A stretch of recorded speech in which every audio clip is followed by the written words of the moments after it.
यह है, ऐसे ही हर प्राणी के लिए उसका अपना जीवन उसे प्रिय है, लेकिन मनुष्य जीवन बहुत भाव से बिल्कुल अलग है, बिल्कुल अलग। भगवान की विशेष कृति है ये मनुष्य जीवन। 84 लाख योनियों में सर्वश्रेष्ठ कहा गया इस मनुष्य जीवन को।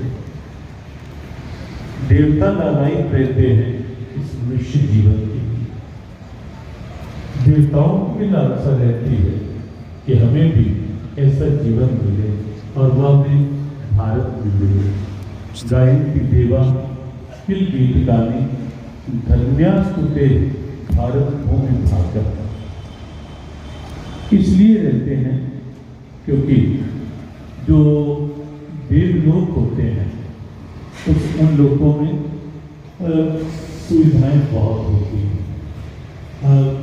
भोग ऐश्वर्य के खूब साधन होते हैं, लेकिन उन लोगों में सत्संग नहीं होता, पाठ नहीं होता, पूजा के अनुष्ठान नहीं होता, पुण्य करने के लिए कुछ नहीं वहां होता। वहां तो इस जन्म में किए हुए पुण्यों के द्वारा वह देवलोक मिल जाता है, लेकिन वहां जाकर भी सोचे कि मैं नए सिरे से भी पुण्य कर लूं तो संभव ही नहीं, कभी संभव नहीं। श्रीमद् भागवत कथा जब आप सुनते हैं यहाँ फिर 3 दिनों में गीता जी के साथ वार्ता ही होगी और जीवन का एक दर्शन होगा कि कैसे हम जीवन को अच्छे से जी पाए, कैसे हम जीवन को शांति से जी पाए, कैसे सद्भावनाओं में जी पाए। और गीता का उपदेश तो है भी इसी, क्योंकि अशांति में से निकला हुआ शांति का उपदेश है, दुर्भावनाओं के वातावरण में से निकला हुआ सद्भावना का संदेश है गीता। और इसलिए ये उपदेश जो है ये खाली इसलिए नहीं कि बस मंदिर में गीता या कोई डेथ बेड पर है उसको गीता या साधु सन्यासियों के लिए गीता।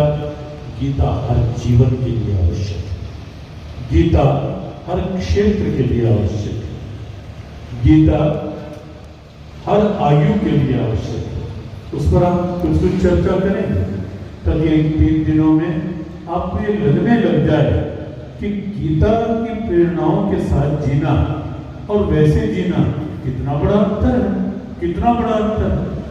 और ये जो जीवगीता शब्द है ना, ये जीवगीता शब्द केवल संस्था का नाम नहीं है। जीवगीता का अर्थ है गीता के साथ जियो।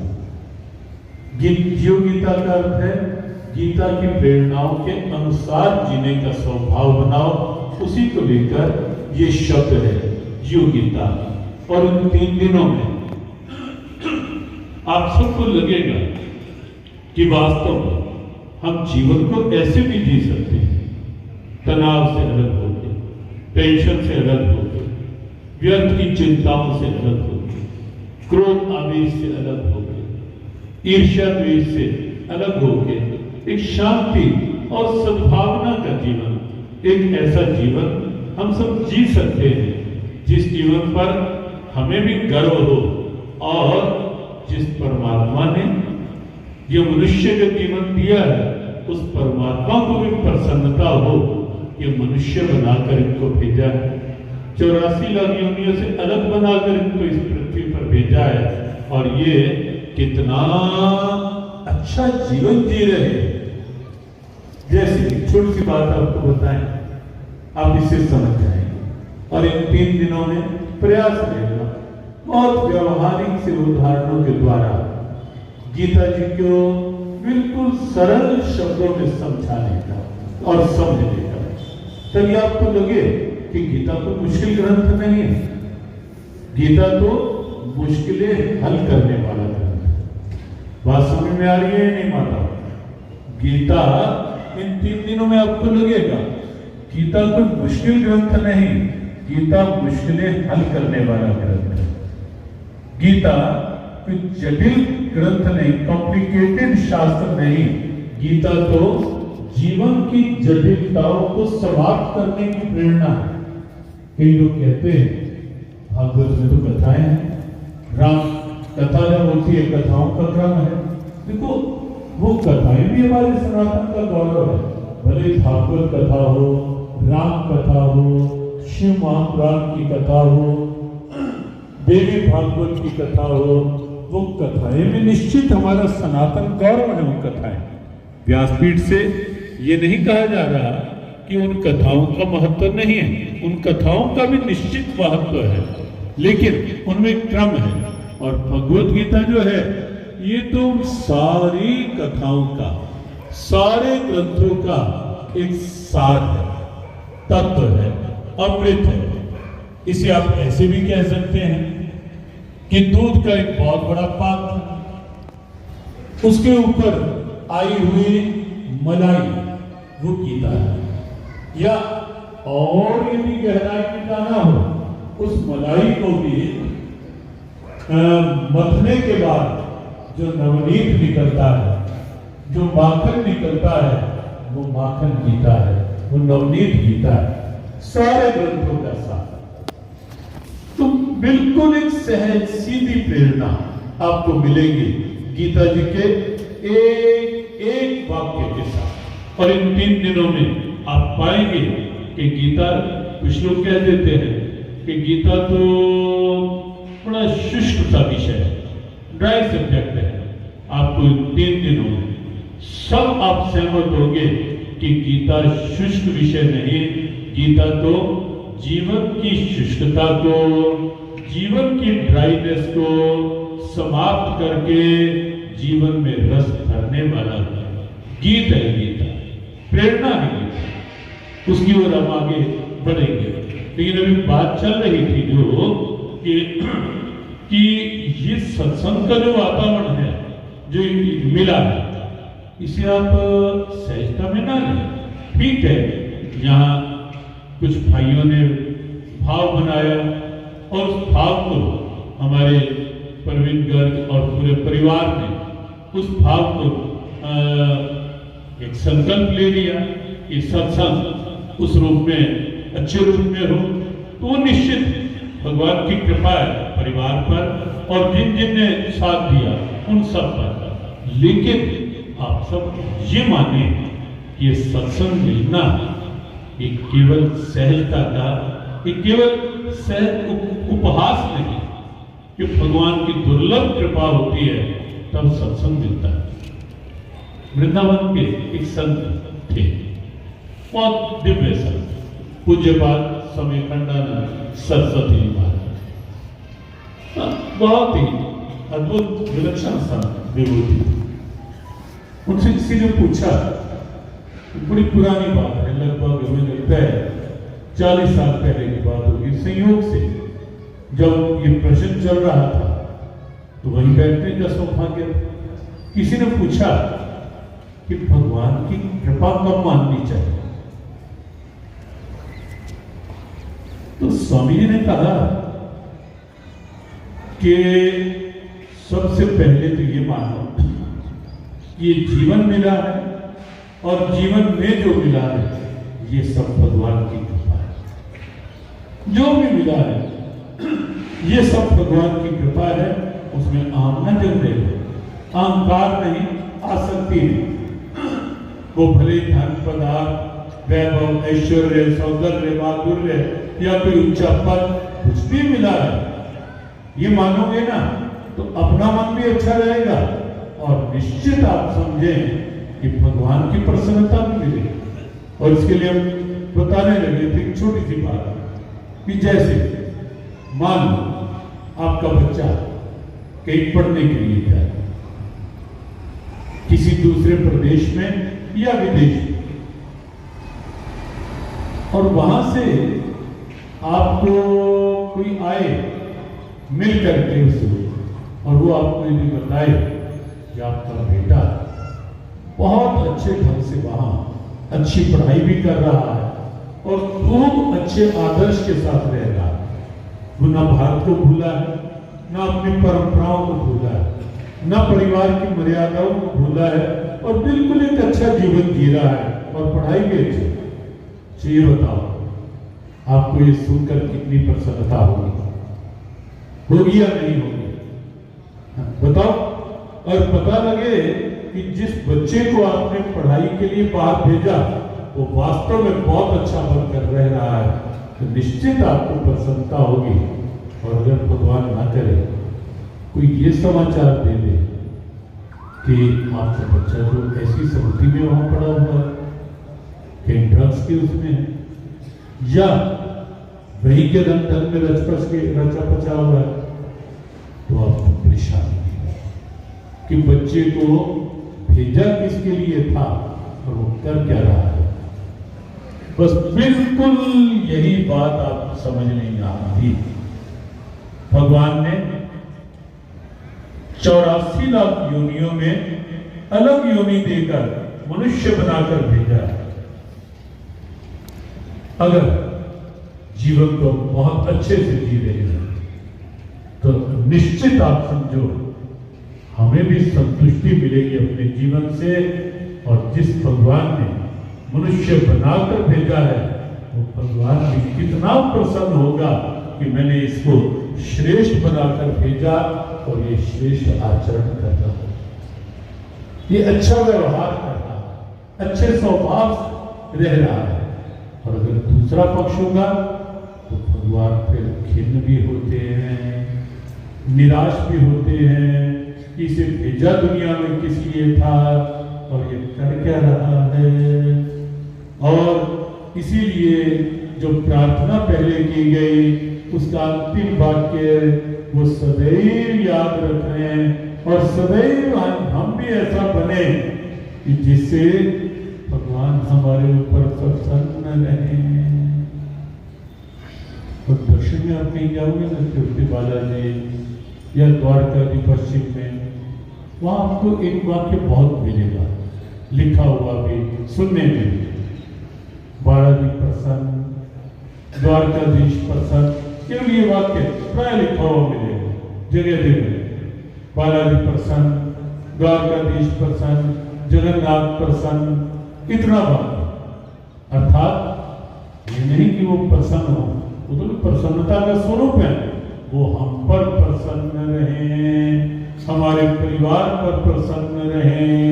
इसलिए वहां घर घर में ये वाक्य लिखा जाता है, जगन्नाथ प्रसन्न, द्वारकाधीश प्रसन्न।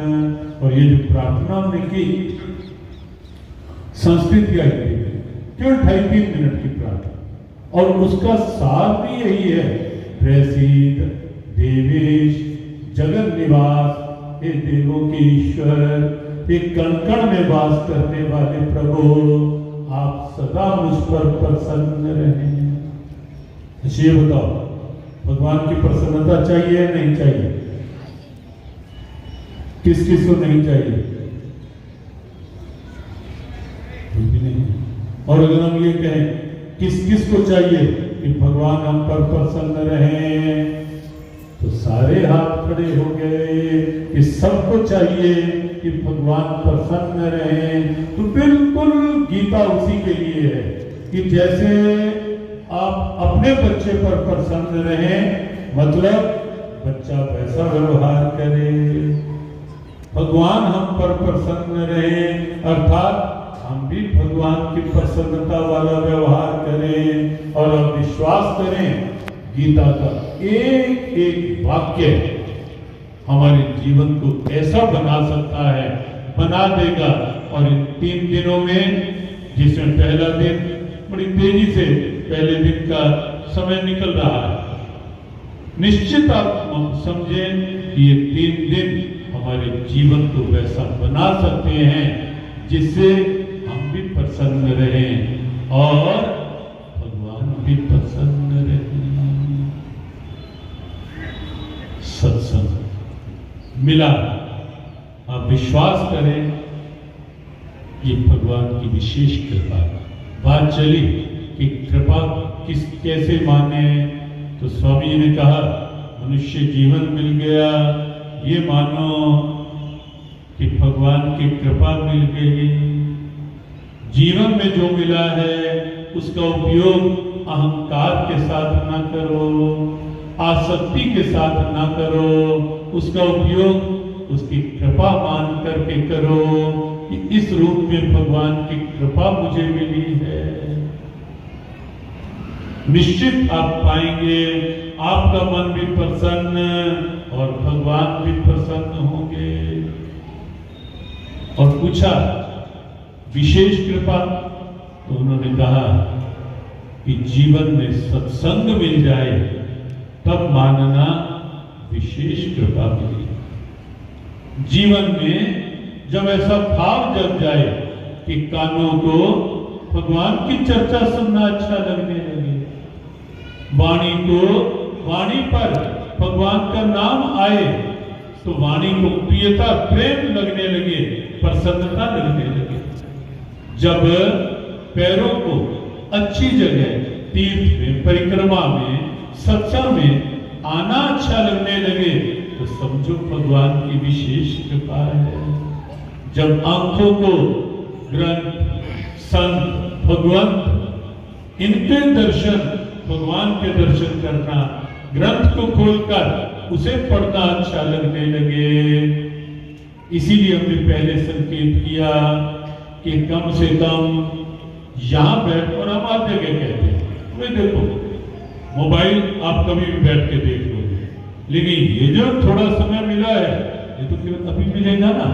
मोबाइल तो 15 मिनट बैठ के बाद भी हो जाएगा, लेकिन ये समय निकल गया तो निकल गया। और गीता जी का तत्व भाव भी यही है कि जिस समय जिस चीज के लिए जो समय निश्चित है उस समय अपना ध्यान वहीं लगाओ।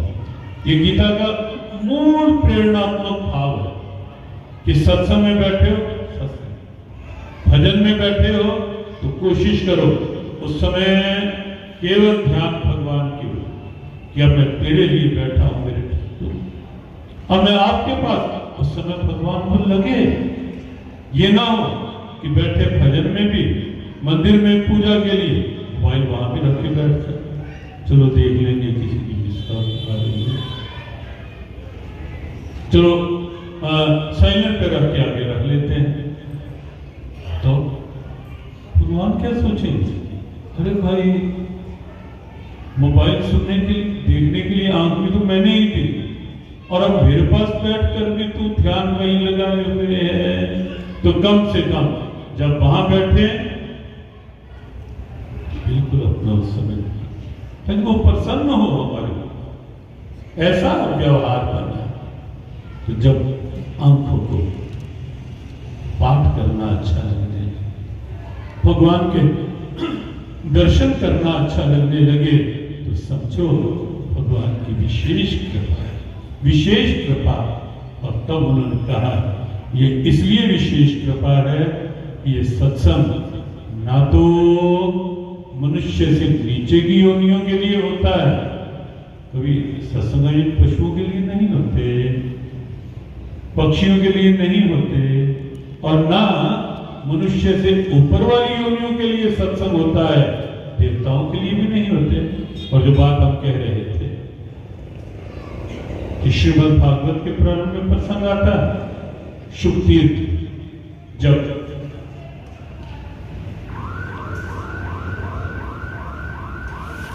सुखदेव महामुनि श्रीमद् भागवत कथा के लिए तैयार हुए,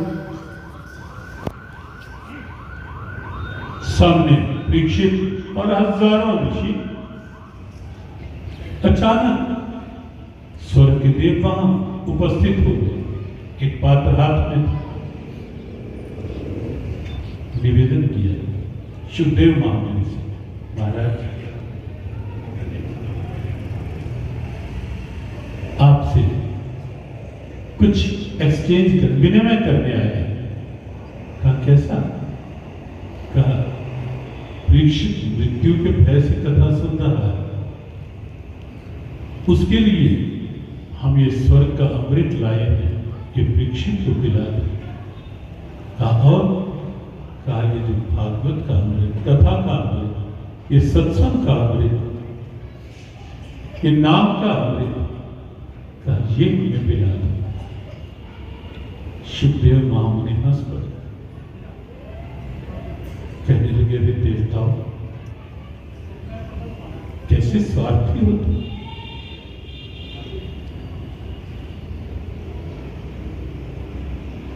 कांच के टुकड़े को मणि के बराबर तोड़ना चाहते हो क्या? कहां तुम्हारा ये स्वर्ग का अमृत और कहां ये सत्संग का अमृत?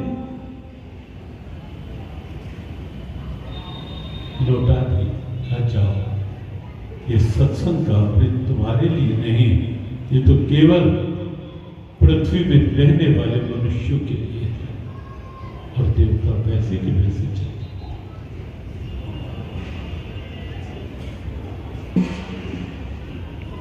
बहुत से प्रसंग हैं ऐसे। हनुमान जी महाराज जब प्रभु राम लीला पूरी करके साकेत वापस अपने धाम जाने की तैयारी में थे, प्रभु राम ने देखा सबको, और जब देखा कि हनुमान नहीं आया, पूछा, हनु कहां है? सब दिख रहे हैं, वो नहीं दिख रहा यार। ने कहा कहीं होगा, कल देख कर गए तो हनुमान जी तो बस लगे हुए हैं अपनी करताल लेकर, सीताराम सीताराम सीताराम सीताराम। चलो हनुमान जी के भाव एक मिनट भाव मिला लेते हैं, क्योंकि आज समय कम है और थोड़े समय में कुछ सूत्र लेकर कल फिर विस्तार की ओर प्रवेश करेंगे। सीताराम सीताराम सीताराम सीताराम सीताराम सीताराम। ऐसा भाव होना है, हनुमान जी के भाव के साथ हम कुछ गुजरा रहे हैं। हनुमान जी उसी भाव में बैठे थे।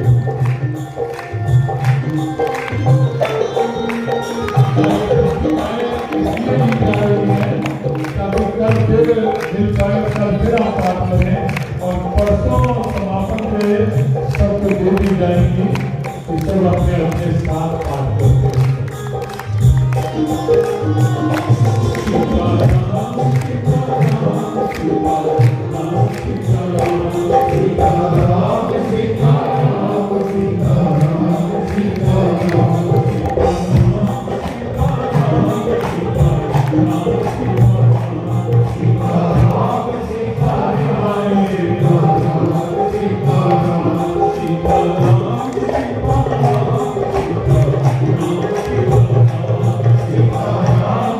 सीताराम सीताराम सीताराम।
हनुमान जी लगे थे उसी भाव, आवाज दी हनुमान जी प्रभु याद कर रहे हैं।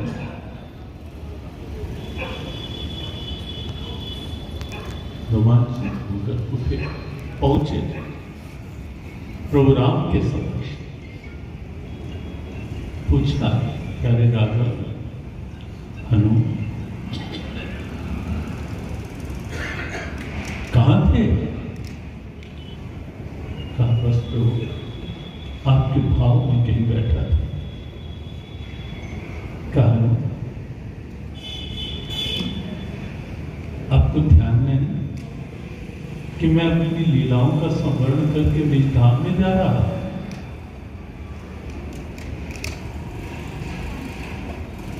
हनुमान जी ने कहा प्रभु अच्छी तरह ध्यान। कब हनु तुम यहां क्यों नहीं ऐसे समय में? हनुमान जी ने कहा प्रभु मेरे लिए संभव नहीं था कि मैं आपको इन आंखों से या इस धरा धाम से साकेत धाम जाते हुए देखूं। शायद मैं ऐसी मानसिकता बना नहीं पाया, इसलिए केवल आपके भाव में बैठा। लेकिन हनु मैं तो ये चाहता हूं कि तुझे मेरे साथ ही चलना है। ये सब जाएंगे ना? क्या करेंगे सब? हनुमान जी ने पूछा। कहा जाएंगे वहां मेरे पार्षद के रूप में मेरे साथ दिव्य धाम होगा, चिन्मय धाम होगा, हम सब होंगे वहां। हनुमान जी ने बहुत विनम्रता से पूछा कि प्रभु एक बात बताओ, मैं जैसे यहां बैठा हुआ सीताराम सीताराम कर रहा, आपके नाम के भाव में था, क्या वहां भी बैठकर मैं कीर्तन करता रह पाऊंगा, या आपकी कथा कह पाऊंगा या सुन पाऊंगा? भगवान ने कहा नहीं हनु, वहां ये सब कुछ नहीं होता। ये कथाएं, ये भजन कीर्तन, ये सत्संग, ये तो केवल इस पृथ्वी लोक में होता है, कहीं और नहीं। न किसी लोक में, न किसी और शरीर में। हनुमान जी चरणों में गिर गए, चरण पकड़ दिए। कहा प्रभु मेरा एक निवेदन, प्रार्थना कबूल, तब मुझे ऐसा आशीर्वाद दो कि अगर इसी धरा पर आपकी कथा और आपके नाम का कीर्तन संभव है, तो मुझे ऐसा आशीर्वाद दो कि जब तक इस धरा पर आपकी कथा कीर्तन हो रहे हैं, मैं तो इसी पर निवास करना चाहता हूं, मैं तो यही रहना चाहता हूं। मेरे वश का नहीं, आपकी कथा के बिना प्रभु चरित्र से बिल्कुल। भगवान मुस्कुरा बर्द वस्त्र उठा कह दिया ठीक है ना, और तेरी यही इच्छा है, तुम पृथ्वी पर ही। और इसीलिए हम हनुमान चालीसा में आप पाठ जब करते हैं तो एक वाक्य वहां आप साथ कहते हैं ना कि चारों युग है प्रसिद्ध, चारों युग प्रताप तुम्हारा। हर युग में यही कारण है गीता जी में भी आगे हम चर्चा करेंगे। प्रथम अध्याय के 20वें श्लोक में हनुमान जी गीता जी में भी है।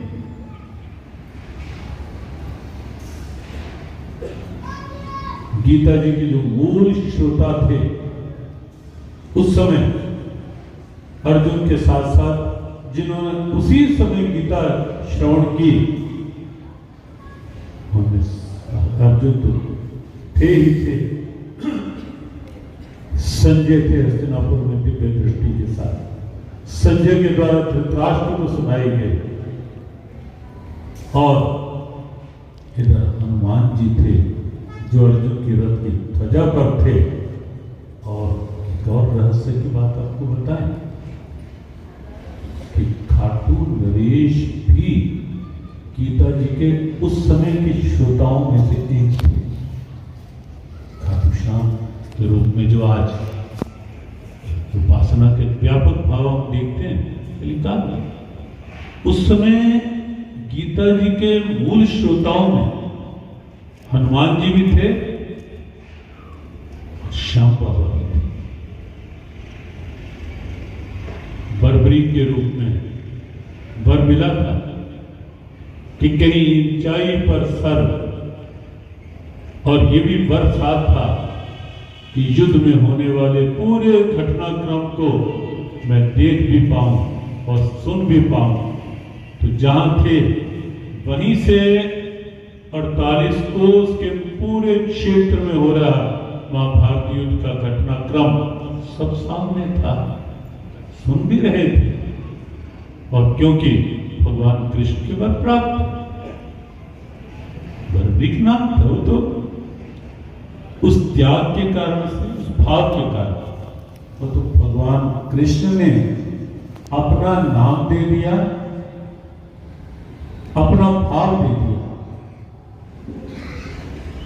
श्याम नाम मूल में भगवान कृष्ण की ही सत्ता है। श्याम नाम भगवान कृष्ण के द्वारा दिया गया उस समय का नाम। गीता के श्रोताओं में हनुमान जी चारों युद्ध प्रताप तुम्हारा, तो आशीर्वाद मिला।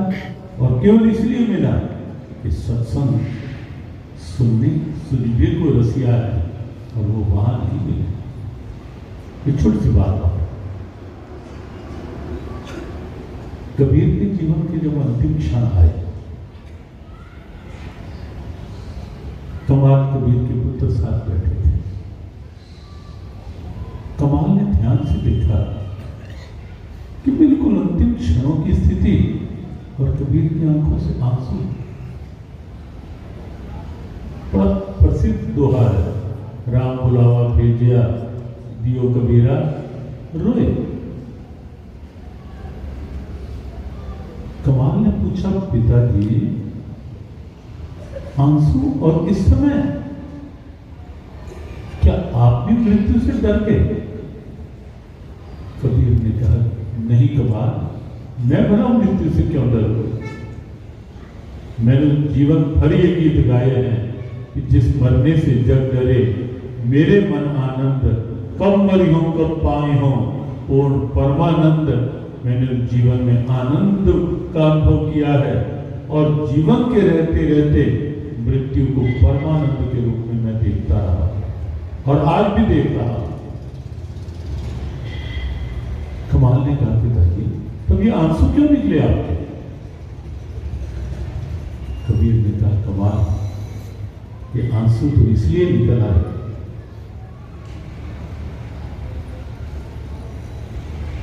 कि इस पृथ्वी से जा रहा है, मुझे लग रहा है कि वैकुंठ तो मिल ही जाएगा निश्चित, लेकिन ये पृथ्वी पर रहकर तो संतों का सत्संग और सत्संग मिलता था ना, ये वहां नहीं मिलेगा। कमाल ने कहा, पिताजी आप तो ऐसे विश्वास से कह रहे हो कि जैसे आपने वैकुंठ को देख रखा है पहले से। कबीर ने कहा, हाँ कमाल, पूरे विश्वास से कहा, हाँ कमाल, मैंने वैकुंठ को देख रखा है। कुमार ने कहा पिताजी कुमार की बात कर रहे हैं, सुनने में तो यही आता है कि वैकुंठ देह त्याग के पश्चात की अवस्था है वैकुंठ, तो आपने कहां से वैकुंठ को देख लिया शरीर के रहते रहते? कबीर ने कहा कुमार एक अवस्था वह भी होती है जब समाधि में जीव उस ऊंचाई की उड़ान में होता है, वहां वैकुंठ दर्शन होता है। और मैंने कभी एक दिन इस भाव से समाधि में था, मुझे लगा कि मेरे मन का पक्षी जैसे उड़ता जा रहा है, उड़ता जा रहा है और ऊंची उड़ान ले रहा है, और लेते लेते कमाल मैंने देखा कि वैकुंठ था सामने।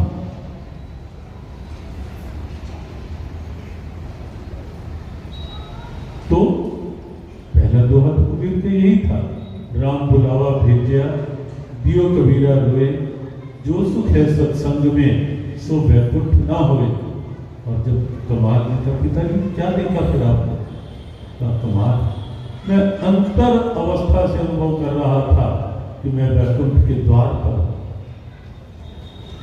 लेकिन जब ध्यान से अंदर देखा तो वैकुंठ धाम खाली, आसन खाली। मैंने पूछा वहां के द्वारपालों से कि वैकुंठ के नाथ स्वामी कहां गए, भगवान कहां है यहां से? तब उत्तर मिला और तब मुझे ये बात पक्की हो गई कि सत्संग तो केवल मनुष्य शरीर में और केवल पृथ्वी लोक में ही मिलता है। जब मुझे पता लगा और कबीर का उसके बाद अंतिम सदोहा कबीरा मन पक्षी गया, उड़कर चला आकाश, और वहां जाकर क्या देखा? वैकुंठ धाम खाली पड़ा। और जब पूछा प्रभु कहाँ हैं, तो पता लगा वो कहीं पृथ्वी लोक में सत्संग करने के लिए गए हुए हैं।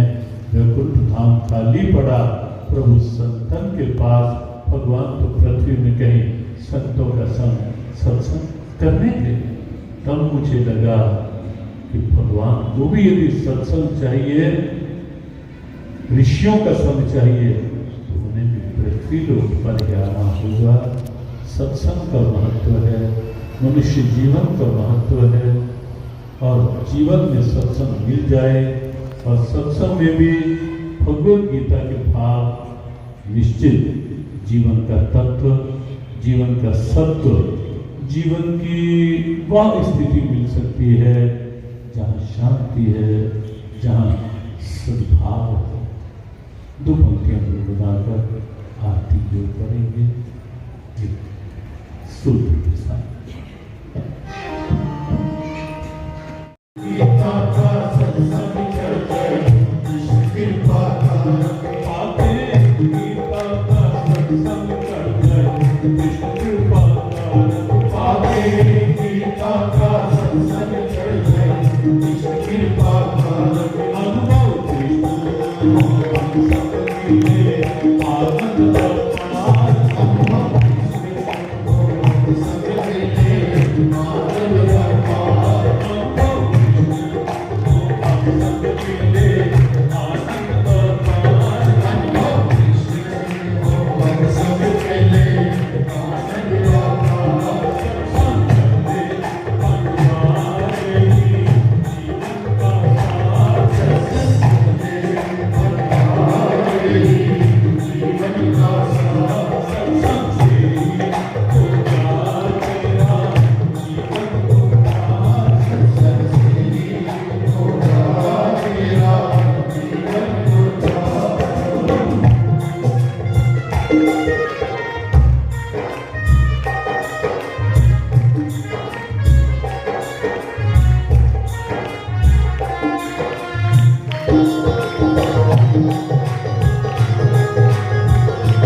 गीता का सत्संग चढ़ जाए, कृष्ण कृपा का रंग पाके।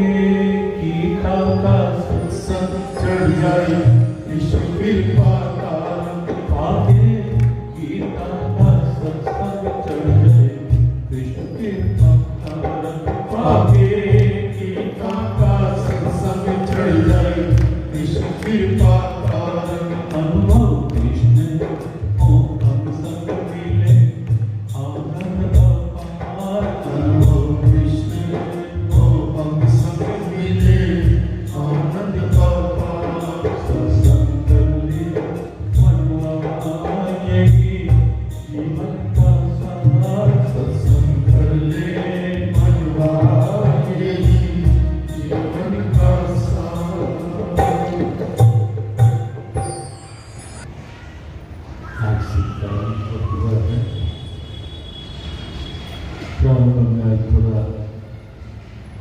भूमिका के रूप में मनुष्य जीवन की महिमा सत्संग के रूप में प्रभु की कृपा और सत्संग की क्या आवश्यकता और सत्संग के रूप में मिला सौभाग्य और फिर भगवद गीता का भाव कि गीता किस रूप में अशांति में से भी शांति की प्रेरणा बन सकती है। महाभारत युद्ध में दिया गया उपदेश इसी के लिए है। कल कहीं परसों इंदौर में सत्संग चल रहा था, परसों इसी समय समापन के क्षण थे, तो वहाँ पे एक स्कूली कार्यक्रम था। बच्चों को पूछा गया किसी के द्वारा कि रणभूमि में युद्ध भूमि में दिया गया उपदेश और आप ये कह रहे हैं कि शिक्षा के साथ बच्चों को पढ़ाया गया। युद्ध भूमि में और युद्ध करवाने के लिए दिया गया उपदेश और अब कह रहे बच्चों को संस्कार के रूप में गीता पढ़ाई जाए। तो हमने कहा देखो वो महाभारत युद्ध अलग था, वो उस समय का था। और महाभारत युद्ध में गीता का अभिप्राय यही है कि संघर्षों के रूप में महाभारत तो हर जगह है, हर एक के साथ स्ट्रगल हर जगह। बच्चे को पढ़ने तो स्ट्रगल है या नहीं, और आजकल विशेष है एडमिशन लेना तो स्ट्रगल। आश्चर्य होता है कई बार छोटे नर्सरी में एडमिशन दिलवाने के लिए कहाँ पार्शल बन जाता है, होता है नहीं। तो नर्सरी में यूकेजी में एडमिशन स्ट्रगल तो है हर जगह। तो सोई महाभारत है, उसमें मन उकताए नहीं। जब भी कोई संघर्ष है मन उकताए नहीं, घबराए नहीं, कैसे साहस और विश्वास के साथ सफलता के मार्ग पर बढ़ जाए, उसके लिए गीता का दिव्य उपदेश है, दिव्य संदेश है।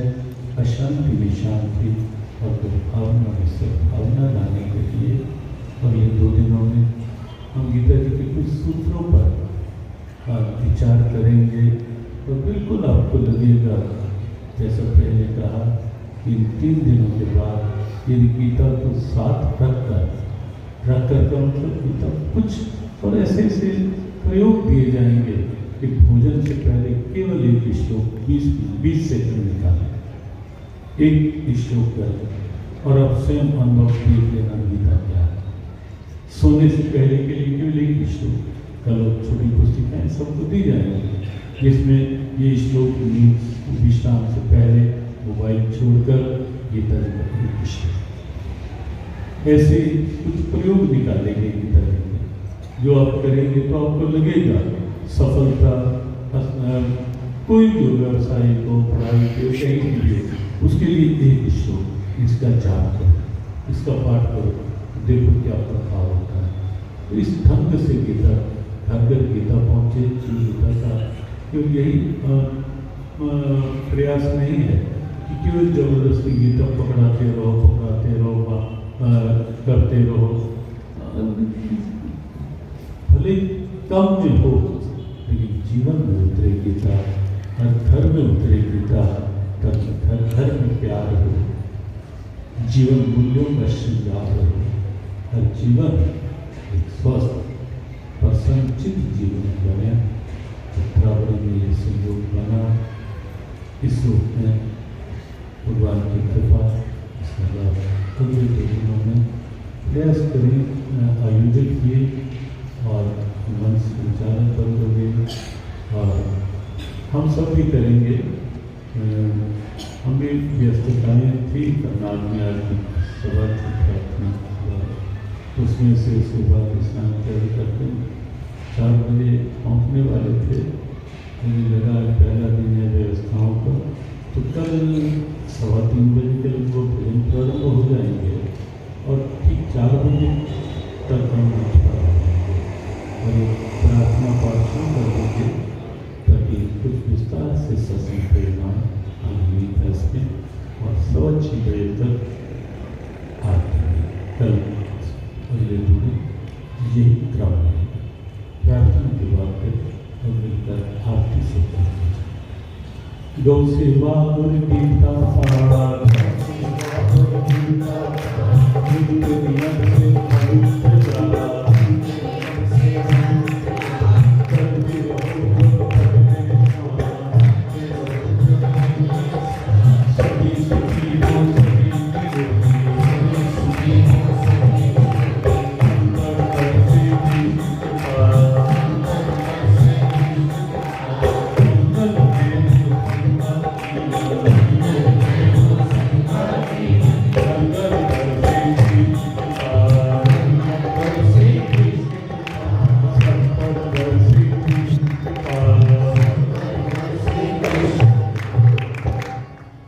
मेरे नाथ, मैं आपको भूलूं नहीं, मेरे नाथ, मैं आपसे दूर ना रहूं, आप मुझसे दूर ना रहें। मेरे नाथ, आप अपनी कृपा सदा सब पर बनाए रखें। जय श्री कृष्ण, जय श्री राधे, जय श्री राम, जय भगवद गीते, जय गौ माता, जय गुरुदेव। भगवान की मंगल कृपा सब प्रकार से आप सब पर बनी रहे। आज की दिवसीय सत्संग जी प्राप्त करेंगे। और महाराज जी ने जो हम सबको आज एक बात कही कि कल हम सभी समय अनुसार यहाँ पहुँचे और अपने साथ ये एक संकल्प लेकर के जाए कि सभी अपने साथ 5 भक्तों को अपने साथ जोड़ करके भगवान के इस दिव्य मंडपम में लेकर के हम आएंगे। ये भी सभी आप सभी से अनुरोध है और कल और आनंद आए। भगवती गीता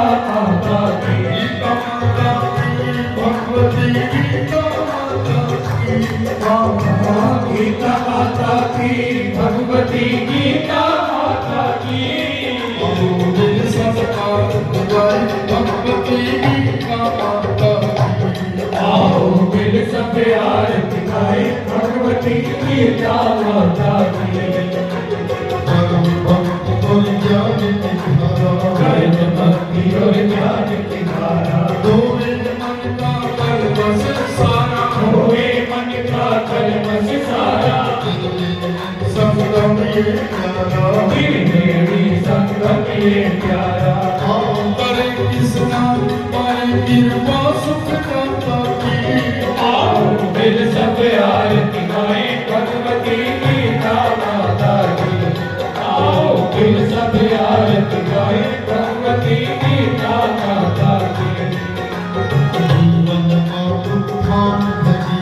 जीवन का उद्धार है गीता, भारत की पहचान है गीता, भारत की पहचान है गीता। मानवता की मुस्कान है गीता, मानवता की मुस्कान है गीता। देश भगवत नाशक दुखों की तरह की। आओ दिल सब आरती गाए भगवती गीता माता की। आओ दिल सब आरती गाए भगवती गीता माता की। समता त्याग सिखावन हारी, समता त्याग सिखावन हारी। योगेश्वर की वाणी प्यारी, योगेश्वर की वाणी प्यारी। वात्सल्यमय गीता प्यारी, वात्सल्यमय गीता प्यारी। करुणा मुक्ता मधुर आनंद प्रदाता की। आओ दिल सब आरती गाए भगवती गीता माता की। आओ दिल सब आरती गाए भगवती गीता माता की। करुणामय मां करुणा कर, श्री कृष्ण की माता ऐसा वर दो, कृष्ण की माता ऐसा वर दो। लोग लोग के भाव ये भर दो, सुख दुख मानव मान सभी है किया विधाता की। आओ दिल सब आरती गाए भगवती गीता माता की। भगवती गीता माता की, भगवती गीता माता की।